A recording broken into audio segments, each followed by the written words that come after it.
I'm Savio Madeira, 56 years of age, basically from Goa. And right now, I am acting as a head of coach education in All India Football Federation and as an interim technical director just taken over.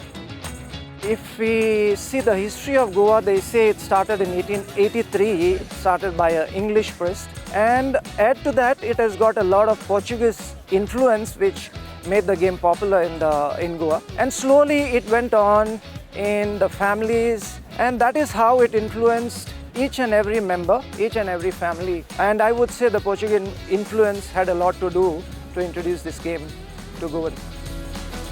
Football does help you to make better decisions in the game, and football teaches you, for me at least, what has helped of how social you have to be, because in a game we have our weaknesses and our strengths, and together we make it one team and the team spirit gets better. So it makes you disciplined, it makes your life and puts your life more into structure, and it makes you a better human. That is what I would say through the game of football.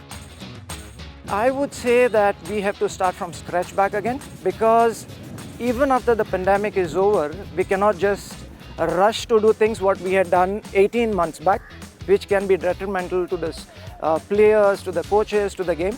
So we have to start back slowly. For sure, grassroots football, if we want to start, we can start it from the schools. Then we try to go with the academies and the clubs whichever are there, and then try to go on slowly to see how best we can get it along.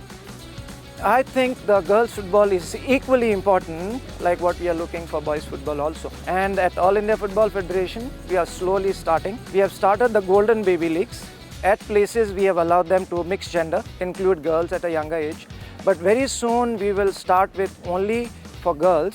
I am also looking out for women coach educators, which they have to come in and try to help more coaches to come on board, because what happens whenever we conduct courses, women coaches do come, but in a man environment, they are a little getting intimidated. So I would feel, and I'm trying to prepare also women coach educators so that we get coaches, we get players, but for me, equally important to get girls football going also.